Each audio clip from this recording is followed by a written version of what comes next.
আসসালামু আলাইকুম। মাত্র কিছুক্ষণ আগেই আমাদের প্রধান উপদেষ্টা ডক্টর মোহাম্মদ ইউনূস তিনি যুক্তরাজ্যের উদ্দেশ্যে তিনি বের হয়েছেন 4 দিনের এই সরকারি সফর।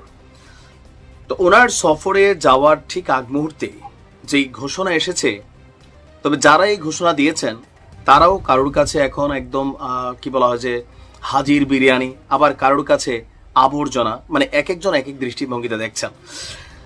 আপনার শেখ হাসিনার সময়ে আওয়ামী লীগ সরকারের সবচেয়ে বড় সমালোচক হিসাবে পার্টি ছোট কিন্তু নেতা বড় এরকম কয়েকজন ক্যারেক্টার তৈরি হয়েছিল, যাদের নামের আগে আবার বিভিন্ন উপসর্গ আছে, লাইক বিকাশ অথবা বিভিন্ন।